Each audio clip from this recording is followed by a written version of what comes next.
Hi everyone, this is me Nishant and welcome you on Nishanti Academy.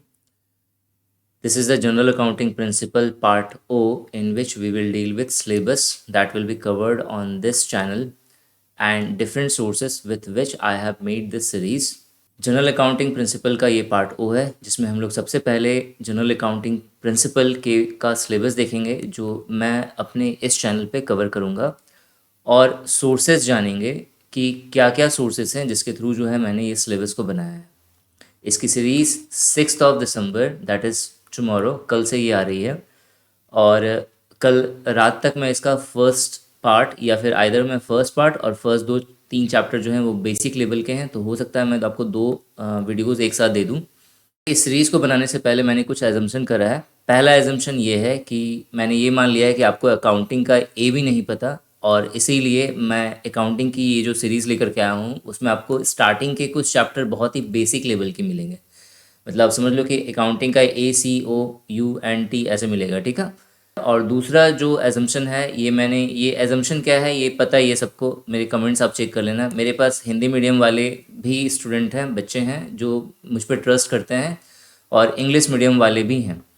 तो जो content होगा वो English और हिंदी दोनों में होगा, बाइलिंगुअल में होगा, ताकि किसी को दिक्कत ना आए। फिर भी कुछ बच्चे ऐसे हैं जो ये कह रहे हैं कि सर आप इंग्लिश में कंटेंट बनाइए, क्योंकि जो है ज़्यादातर बच्चे इंग्लिश में हैं। जहाँ तक मेरा ध्यान है, जहाँ तक मुझे लगता है, इंग्लिश इट्स ओके लेकिन अगर वो बाइलिंगुअल हो तो चीज़ें ज़्यादा अच्छे से क्लियर होती हैं। जो मेरा टोन होगा बोलने का वो बाइलिंगुअल होगा, मैं हिंदी भी यूज़ करूँगा, मैं इंग्लिश भी यूज़ करूँगा। और थर्ड जो एजम्पशन है वो मेरे लिए है कि मैंने ये माना हुआ है कि जो भी बच्चे मेरे से जुड़े हुए हैं वो EPFO के लिए फ़िलहाल बहुत सीरियस हैं और ये मेरी रिस्पॉन्सिबिलिटी है कि मैं आपको ऑथेंटिक सोर्सेज दूँ जो आपके जनरल अकाउंटिंग प्रिंसिपल में हेल्प करे। सिलेबस देखते हैं, सिलेबस क्या है। तो अब देखो, जो सिलेबस है जो हमें पढ़ना है, जो नोटिफिकेशन में गिवन है, वो आपको अकाउंट्स नहीं दिया हुआ है, ठीक है। वो आपको जनरल अकाउंटिंग प्रिंसिपल है सिलेबस में। तो जनरल अकाउंटिंग प्रिंसिपल का मतलब ये नहीं कि CA का सिलेबस कवर करना, ठीक है। और कोई भी अगर CA का बच्चा अगर नेगेटिव कमेंट कर रहा है तो आप बस ये ध्यान में रखना कि चीज़ें बेसिक ही पूछी जाएंगी। बस हमें पता नहीं होगा, जिन बच्चों को मालूम नहीं होगा उन्हें वो लगेगा वो बहुत हाई है, और जिन्हें पता है, जैसे जो अगर साइंस के बच्चे हैं ना, उनमें अगर साइंस का अगर वो DC मोटर्स के बारे में टॉपिक अगर डाल दे तो उनके लिए वो बहुत ईजी है, क्योंकि वो साइंस के बच्चे हैं। लेकिन वही आर्ट्स वाले बच्चों के लिए पता नहीं, वो ऐसा लगेगा कि क्या देख लिया, कौन सा भूत देख लिया, ठीक है। तो चीज़ें समझना, आप जो जिस फील्ड का मास्टर है उसे वो चीज़ें ईजी लगती हैं। तो अकाउंटिंग मैं बिल्कुल बेसिक लेवल से स्टार्ट करूंगा और हम लोग ग्रेजुएशन तक का सिलेबस टच करेंगे। जो भी पूछा हुआ है, जो भी रिलेवेंट है, वो सारे टॉपिक देखेंगे। तो फर्स्ट जो चैप्टर है वो है basic accounting, basic idea of accounting, जिसमें हम लोग जो है अकाउंटिंग का आइडिया क्या है, किसे कहते हैं अकाउंटिंग, ठीक है, किस तरह से हम लोग अकाउंट्स को सोचते हैं, किस तरह से काम करते हैं उस पर, ये सारी चीज़ें देखेंगे। दूसरा, कुछ कॉमन टर्म्स होंगे अकाउंटिंग में जो इंपॉर्टेंट होंगे, जिसको जानना बहुत ज़रूरी है, क्योंकि हमेशा वो फंसेगा, ठीक है। जैसे आपने general accounting principle and assumption पढ़ लिया तो उसमें कुछ आ गया, अगर उस समय मैं एक्सप्लेन करूंगा तो वीडियो क्या होगी, लंबी होगी, टॉपिक से मैं हटूंगा। इससे बेटर है कि मैं पहले वो सारा चीज़ क्लियर करके आपको दे दूं कि हाँ देखो, ये सारी चीज़ें, ये सारे टर्म हैं जो आपको अकाउंट्स में मिलेंगे, जो आपको जानना ज़रूरी है। थर्ड जो है important formats under accounting, accounting के अंदर कुछ फॉर्मेट्स है जो हमें जानने ज़रूरी हैं। तो ये तीन चीज़ें जो हैं आपके एग्जामिनेशन पॉइंट ऑफ व्यू से कम इंपॉर्टेंट रखते हैं, लेकिन अगर आपको बेसिक चाहिए, फाउंडेशन चाहिए अकाउंटिंग का, तो ये तीनों ही देंगे आप। उसके बाद accounting principle and assumption next topic होगा। फिर उसके बाद basic concept of accounting, then single entry and double entry, then type of assets, then classification of account, then golden rules of accounting, बहुत इंपॉर्टेंट है। ये सारे बहुत इंपॉर्टेंट है, जितने भी चैप्टर्स लिए हुए हैं सबसे क्वेश्चन आए हुए हैं, सब छटे हुए गुंडे हैं, याद रखिएगा, मोस्ट वांटेड क्रिमिनल्स हैं और आते हैं इससे क्वेश्चन, तो अच्छे से करना है इन सबको।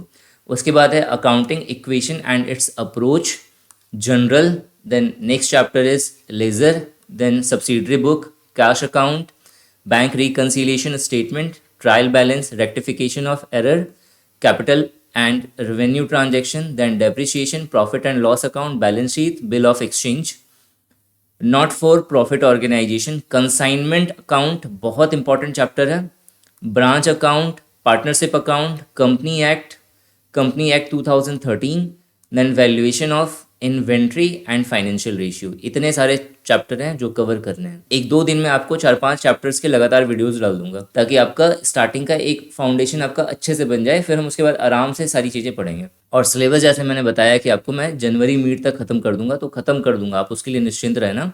अब देखो, ये मैंने हिंदी में सारा सिलेबस मैंने मेंशन कर दिया है यहाँ पे, तो अगर किसी को सिलेबस चाहिए होगा तो मैं इसका पीडीएफ डाल दूंगा टेलीग्राम चैनल पे, तो आप वहाँ से इसे डाउनलोड कर सकते हैं ताकि आपको पता चले कि नहीं आपने क्या क्या कर लिया है। ये सारे चैप्टर्स अगर सामने हो ना लिखे हुए हैं, तो आपके ध्यान में ये रहेगा कि हाँ, ये सारी चीज़ें मैंने कर ली हैं और ये सारी चीज़ें मुझे करनी है। अपना सारा सिलेबस जो है एक बड़ा सा चार्ट पेपर लीजिए, ऊपर में लिखिए EPFO 2020 और नीचे एग्ज़ाम डेट लिख लीजिए, और उसमें सारा जो भी सब्जेक्ट है उन सबका आपको सारा चैप्टर्स पता होना चाहिए, सारा सिलेबस मेंशन होना चाहिए। उसे आप जहाँ पढ़ रहे हैं ना वहाँ पे आप चिपका लीजिए, और फिर जब भी आप पर डे आप देखिए कि आप क्या कवर कर रहे हैं और कितना टॉपिक बच रहा है आपका कवर करना। और 1 महीना, जैसे मई में एग्ज़ाम है तो मैंने स्ट्रेटजी में ऑलरेडी बता रखा है इसको, लेकिन आप कोशिश करिए, मई से पहले अप्रैल आता है, ठीक है, तो कोशिश करिए कि अप्रैल से पहले तक आपका सारा सिलेबस फिनिश हो जाए, अच्छे से सारा सिलेबस फिनिश हो जाए, कुछ नहीं बचना चाहिए। तो अप्रैल में आप क्या करोगे, उस चीज़ को रिवाइज करोगे। अगर आपने ये चीज़ अगर कर लिया ना, तो आपको उस कुर्सी पे बैठने से कोई नहीं रोकेगा जिस कुर्सी के सामने एक नेम प्लेट होगी, आपका नाम होगा और नीचे लिखा होगा इन्फोर्समेंट ऑफिसर / अकाउंट्स ऑफिसर। अब आप, ये आप पर डिपेंड करता है कि अब आप इस पोस्ट को ले पाते हैं या नहीं, क्योंकि चीज़ें मैं अपनी तरफ से बेच दूंगा, टाइमली कोशिश करूंगा देने की। हो सकता है कि 1 दिन डिले हो जाए देने में, लेकिन अगर 1 दिन डिले होगा तो उसके लिए आपको निश्चिंत रहिएगा, वो मिलेगी ज़रूर आपको, क्योंकि टेक्निकल इश्यूज़ होते हैं, कभी कुछ हो गया कभी कुछ हो गया, जिसके कारण जो है वो थोड़ा डिले हो जाता है, लेकिन मिलेगी ज़रूर, और जो भी मिलेगी उसमें क्वालिटी होगी। नेक्स्ट, रिसोर्सेज देख लें कि कहाँ से मैंने ये सारी चीज़ें कवर करी हैं। तो जो देखो, सबसे इम्पॉर्टेंट बुक जो है वो NCERT क्लास 11 एंड 12 है, जो आपका बेसिक क्रिएट करता है, बेसिक फाउंडेशन आपका बनाएगा, ठीक है। अगर किसी ने पढ़ लिया है तो अच्छी बात है, जिसने नहीं पढ़ा है वो पढ़ सकता है अगर वो खुद से प्रिपेयर करना चाहता है। और अगर किसी को चाहिए कि ये 11-12 2 क्लासेस होंगे, फिर उसके भी पार्ट होंगे, 11 का भी जो है पार्ट 1 पार्ट 2 है, इस तरह से करके जो NCERT की बुक आपको 4 पढ़नी है, आप चाहते हो इसका कोई सब्सिट्यूट मिल जाए, तो NIOS की अकाउंटिंग बुक है, और ये मेरे टेलीग्राम चैनल पे भी अवेलेबल है, तो आप वहाँ से इसे डाउनलोड कर सकते हैं। मैंने जो सोर्सेस लिए हैं अपना कंटेंट बनाने के लिए वो 2 है। एक है NIOS, एक दिशा पब्लिकेशन, जिससे मैंने सिलेबस को समझा है कि जो है हाँ, ये सारी चीज़ें आपको बतानी है। और उसके बाद वो कितना रिलेवेंट है, इसके लिए मैंने 2017 और 2016 का पेपर उठाया है, ठीक है, एक EPFO का, एक APFC का। हर वीडियो के लास्ट में आपको कुछ क्वेश्चंस मिलेगा जिससे आप जज कर सकते हैं वो कितना रिलेवेंट है। उसके बाद जो है आपको ये सम अकाउंटिंग साइट्स जो एनोनिमस है, मतलब बहुत सारी साइट्स हैं, मैंने वहाँ से भी डाटा कलेक्ट करा है। तो दिशा पब्लिकेशन में थ्योरी पार्ट ज़्यादा है, न्यूमेरिकल पार्ट कम है। अब थ्योरेटिकल पार्ट ज़्यादा होने का प्लस पॉइंट ये है कि जो आपके पेपर में है वो थ्योरेटिकल पार्ट के क्वेश्चन ज़्यादा आ रखे हैं, तो आपका ये कवर हो जाता है अच्छे से।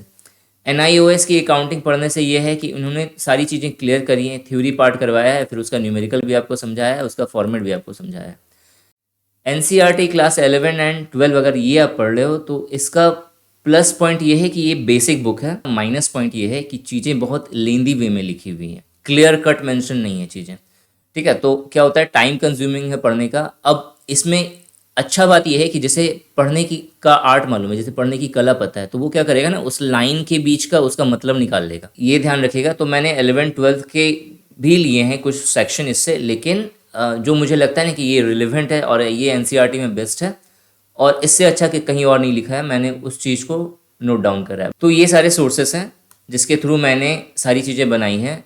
साइट्स मैंने इसलिए लिए हैं ताकि मैं उसके थ्रू से आपको चीज़ें बिल्कुल क्रिस्टल क्लियर कर सकूं, कि अगर मैं कोई टॉपिक पढ़ा रहा हूं, जैसे मैंने आपको जनरल अकाउंटिंग प्रिंसिपल का एक टॉपिक ले लिया, सपोज ट्रायल बैलेंस ले लिया, कुछ चीज़ें हैं जो हो सकता है कि बहुत टिपिकल दी हुई हूँ सारी बुक में, तो मैंने क्या करा, मैंने साइट सर्च करा, उससे जो भी रिलेवेंट लगा, जो भी लगा कि नहीं सही है, इससे कॉन्सेप्ट बच्चों का अच्छे से क्लियर हो जाएगा, तो वो चीज़ें मैंने करी हैं। तो ये सारी चीज़ें थी, यही बताना था आपको। कल आपको इसकी वीडियोस मिल जाएगी।